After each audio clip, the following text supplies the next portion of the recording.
India और New Zealand के दरमियान सेकंड ओडीआई का आगाज। सेकंड ओडीआई में इंडियन कैंप में मातम छा गए। ब्रेसवेल ने भी सुख का सांस लिया। कोचेस कैप्टन टोटली हुए यहाँ पे नाकाम इंडियन साइड से। इस दफा न्यूजीलैंड ने टॉस जीत के इंडिया को बैटिंग की दावत दी। विल जॉन्ग नाकाम आखिरकार वो कामयाब दिखाई दिए। इस सेकंड ओडीआई में न्यूजीलैंड का जरहाना इनिंग का आगाज बैटिंग साइड से। KL Rahul Indian batter 112 run बना डाले। शुभमन गिल और केएल राहुल के अलावा कोई भी प्लेयर बेहतर परफॉर्म ना दिखा सका। इंडिया के बैटर बेबस नजर आए क्रिस क्लार्क के आगे। अस्सलाम वालेकुम, मेरा नाम नासिर अलिया, आप देख रहे हैं क्रिकेट एनालिस्ट विद नासिर। जितने भी सुनने वाले जानने वाले उनको खुशामदीद कहते हैं, और जो भी न्यू मेरे चैनल पे विजिट कर रहा है उनसे रिक्वेस्ट है मेरे चैनल को सब्सक्राइब और लाइक शेयर मस्त करें। बेल आइकन को मस्त प्रेस करें ताकि आने वाली वीडियो आप तक बआसानी पहुंच सके। नाज़रीन, आज हम आपको बताने जा रहे हैं सेकंड ओडीआई के हवाले से इंडिया और न्यूजीलैंड के दरमियान जो कि खेला गया सूर्य छत्तर क्रिकेट स्टेडियम में। और यहाँ पे मैं अगर सीरीज की बात करूँ तो 3 मैचों पे मुश्तमिल ओडीआई सीरीज में इंडिया को 1-0 की बढ़तरी हासिल है। और उसके बाद हम सबसे पहले टॉस की बात करें तो इस दफा न्यूजीलैंड ने सेकंड ओडीआई में टॉस जीत के पहले बॉलिंग का फैसला किया और इंडिया को उनके होम ग्राउंड में बैटिंग की दावत दी। तो आज का मैच न्यूजीलैंड के लिए बहुत ज़्यादा अहम है क्योंकि वो जीतेंगे तभी सीरीज में कम बैक कर सकते हैं, अदरवाइज यकतरफा सा हो जाना है थर्ड ओडीआई। तो इंडिया पूरी कोशिश करेगी कि वो ये मैच जीत के सीरीज को अपने नाम करें। तो यहाँ पे मैं बताता चलूँ तो इस टाइम हावी टीम नजर आ रही है इंडिया न्यूजीलैंड के ऊपर। तो अब देखते हैं कि सेकंड ओडीआई में न्यूजीलैंड कम बैक करता है या नहीं। तो मुकम्मल डिटेल आपसे शेयर करेंगे दोनों टीमों की फर्स्ट और सेकंड इनिंग के हवाले से। और यहाँ पे मैं सबसे पहले बताता चलूँ ग्राउंड के हवाले से, तो ग्राउंड काफ़ी ह्यूज और बड़ा है।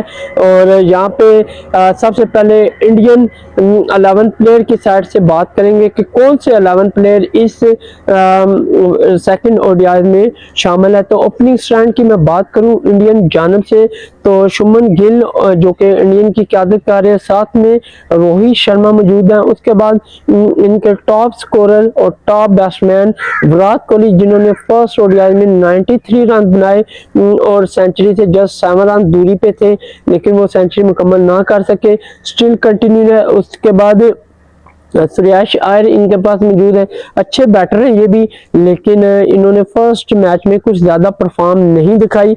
उसके बाद केएल राहुल जो कि विकेट कीपर हैं और विकेट को रोकने वाले और एक टेस्ट प्लेयर हैं, जो कि ओडीआई को भी एक टेस्ट की तरह खेलते हैं।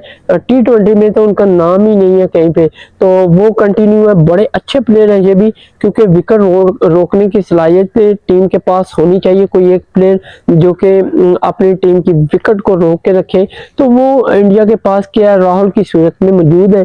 उसके बाद इनके पास जडेजा मौजूद है जो कि बैटिंग और बॉलिंग दोनों ही प्लेटफॉर्म में बड़ी अच्छी कारकर्दगी का मुजाहरा करते हैं। साथ में नीतीश कुमार रेड्डी को इन्होंने जगह दी है इस सेकंड ओडीआई में वाशिंगटन की जगह पे। और उसके बाद हर्षित राणा जो कि फास्ट बॉलिंग के जोर दिखाते हैं और बैटिंग में भी थोड़े बहुत रन कर लेते हैं। मोहम्मद सिराज इनके पास मौजूद है फास्ट बॉलिंग में। उसके बाद स्पिन बॉलिंग की बात करूं तो कुलदीप यादव इनके पास स्टिल कंटिन्यू है और प्रसाद कृष्णा इनके पास फास्ट बॉलिंग में मौजूद है। तो देखते हैं कि ये आज के मैच में क्या परफॉर्म करते हैं। उसके बाद न्यूजीलैंड की जानिब से अगर बात करूं 11 प्लेयर की, तो ओपनिंग स्टैंड डेविड कॉनवे और साथ में हैमी निकल्स मौजूद है, जो कि फर्स्ट मैच में भी इन्होंने बड़ी अच्छी परफॉर्मेंस दी और अच्छी पार्टनरशिप लगाने में कामयाब रहे। और देखते हैं कि सेकंड में ये क्या परफॉर्म करते हैं। उसके बाद विल जॉन्ग इनके पास मौजूद है। अगर मैं विल जॉन्ग की बात करूं तो इनको इतने मौके दिए गए हैं, अभी तक ये अपनी बैटिंग की परफॉर्मेंस नहीं दिखा रहे। तो होप आज के मैच में कुछ बेहतर परफॉर्म कर पाए। साथ में डैनियल मिचेल मौजूद है जो कि बेहतरीन बैटिंग के मुजाहरा कर रहे हैं और टॉप 5 में इन्होंने अपनी बैटिंग रैंकिंग में जगह भी बनाई हुई है। अगर आज के मैच में ये रन बना गए तो ये फर्स्ट पोजीशन पे भी आ सकते हैं। उसके बाद ग्रैंड फिलिप्स मौजूद है जो कि बैटिंग और बॉलिंग दोनों करते हैं। साथ में मिचेल है जो कि विकेट कीपर है न्यूजीलैंड के, स्टिल कंटिन्यू है। उसके बाद मिचेल ब्रेसवेट जो कि टीम की क़यादत कर रहे हैं वो इनके साथ ज्वाइन है और देखते हैं कि ये क्या परफॉर्म करते हैं। बैटिंग और बॉलिंग दोनों करते हैं लेकिन अलबत्ता आजकल ये उस तरह फॉर्म में नहीं है। उसके बाद जकरिया फोक्स इनके पास फास्ट बॉलिंग में मौजूद है। साथ इनका देंगे क्रिस क्लार्क जो कि फर्स्ट मैच में कोई ज्यादा विकेट ना ले सके। उसके बाद कैली जेमिसन जो कि बेहतरीन परफॉर्मेंस दी, इन्होंने फर्स्ट ओडीआई में 4 विकेट्स इन्होंने खड़काई लेकिन ये कामयाब ना हुए अपनी टीम को मैच जितवाने में।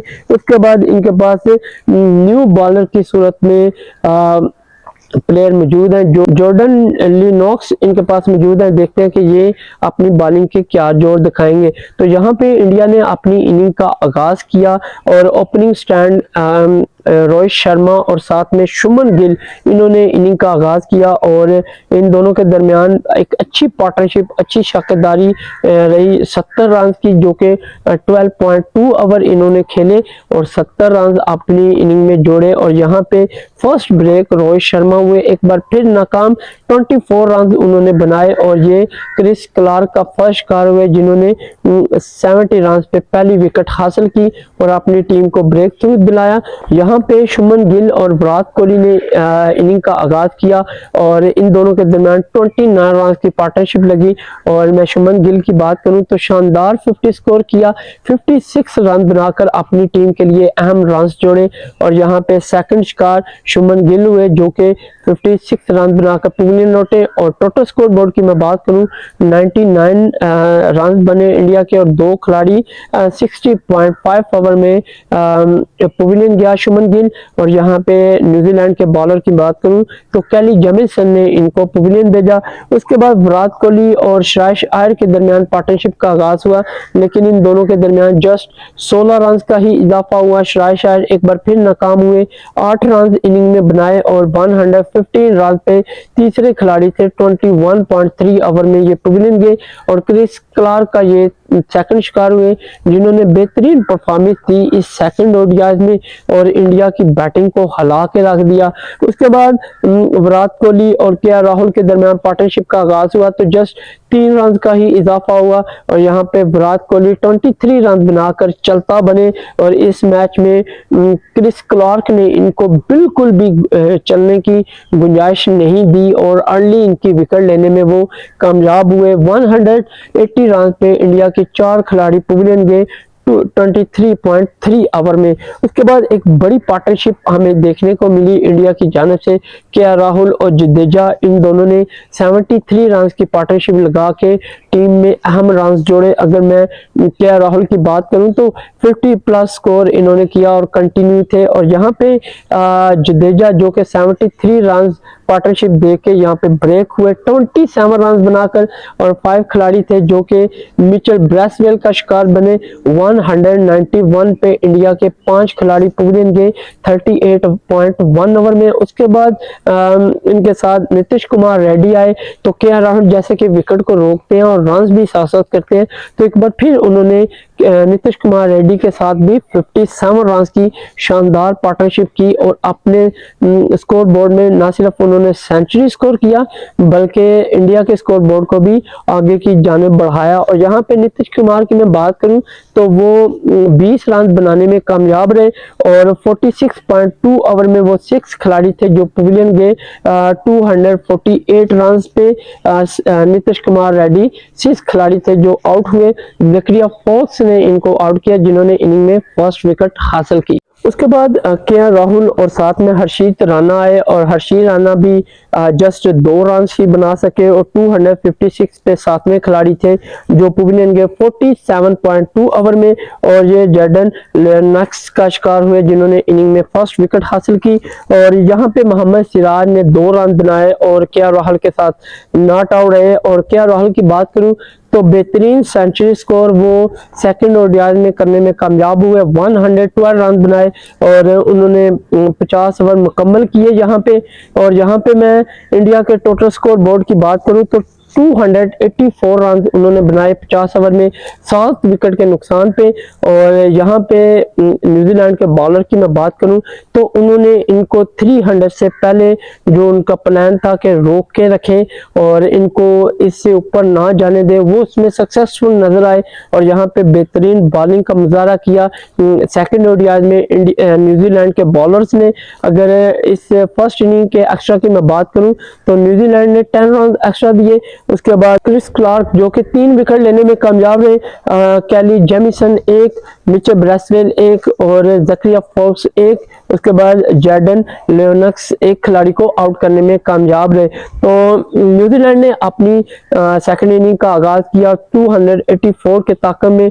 और यहाँ पे ओपनिंग स्टैंड की बात करूं तो डेवन कनवे और साथ में हेनरी निकल्स ने इनिंग का आगाज किया और इन दोनों के दरमियान पार्टनरशिप इस दफा बड़ी ना लग सकी, जस्ट 22 रन का ही इजाफा हुआ। और डेवन कनवे जो कि 16 रन बनाकर फर्स्ट खिलाड़ी थे जो हर्षील राणा का शिकार हुए। 22 पे फर्स्ट शिकार इंडिया की जानब से देखने को मिला और उन्होंने अर्ली ब्रेक थ्रू हासिल किया। उसके बाद हेनरी निकल्स और साथ में विल जॉन्ग का कहने पार्टनरशिप का आगाज हुआ, लेकिन इन दोनों के दरमियान भी 20+ ही पार्टनरशिप बनी और हेनरी निकल्स जो कि 10 रन बनाकर 46 पे सेकंड खिलाड़ी थे जो कि पवेलियन लोटे और प्रसाद कृष्णा का ये शिकार हुए। उसके बाद वो टाइम आ गया जिसका इंतजार था न्यूजीलैंड के कोच और कैप्टन को, विल जॉन्ग जो कि मुसलसल नहीं चाह रहे थे और इस मैच में उन्होंने चल के साबित किया कि वो वाकई एक अच्छे प्लेयर हैं और उन्होंने अपनी फॉर्म को बहाल किया और उन्होंने कैप्टन और कोचेस को अपने इत्मीनान में लिया। विल जॉन्ग और साथ में डैरेन मिचेल की मैं बात करूं तो इन दोनों के दरमियान एक ह्यूज पार्टनरशिप ने ये वाज़ेह कर दिया कि मैच न्यूजीलैंड के पड़ने में आ चुका है। 162 रन की पार्टनरशिप इन दोनों ने दी।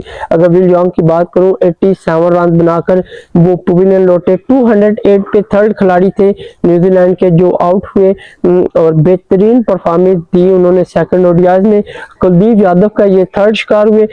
उसके बाद डैरेन मिचेल और ग्रैंड फेस्ट के दरमियान एक ह्यूज पार्टनरशिप लगी जिसने मैच को विन करवाया। 78 रन की ह्यूज पार्टनरशिप ने डैरेन मिचेल को टॉप 1 पे पोजीशन पे ला के खड़ा किया और उन्होंने इस मैच में 131 रन बनाए और अपनी टीम को सेकंड ओडीआई भी जिताया और नॉट आउट रहे। अगर ग्रैंड फिस्ट की मैं बात करूं तो 32 रन बनाकर वो भी नॉट आउट रहे। तो यूं न्यूजीलैंड 284 के ताकत में 47.3 ओवर में टारगेट को बआसानी अचीव किया। 3 विकेट के नुकसान पे 286 रन बनाए और वो सेकंड ओडीआई जीतने में कामयाब हुए। और इंडिया के बॉलर्स की मैं बात करूं तो खूब जम के उन्होंने पटाई खाई न्यूजीलैंड के बैटर से, स्पेशली डैरेन मिचेल से जिन्होंने बेहतरीन इनिंग का आगाज किया और 131 रन बनाकर नाकाबिले शिकस्त इनिंग खेली। यहाँ पे हर्षील राणा 1, प्रसाद कृष्णा 1, कुलदीप यादव भी 1 खिलाड़ी को आउट करने में कामयाब हुए। तो सेकंड ओडीआई न्यूजीलैंड के नाम रहा और वो सीरीज में कम बैक करने में कामयाब हुए। और यहाँ पे मैं बताता चलूँ प्लेयर ऑफ द मैच तो डैरेन मिचेल है जिन्होंने 131 रन बनाकर नाकाबिले शिकस्त इनिंग खेली और अपनी टीम को मैच भी जितवाया। तो अब फाइनल सिचुएशन में सीरीज चली गई है। देखते हैं कि थर्ड ओडीआई इंडिया के नाम रहता है या फिर न्यूजीलैंड के। अगर न्यूजीलैंड ये मैच जीत गया, सीरीज जीत गया तो इंडिया की जितनी रसवाई उनके अपने होम ग्राउंड में होनी है उसका अंदाजा इनको बिल्कुल भी नहीं होगा, क्योंकि इनको बड़ा सरप्राइज मिलने वाला है।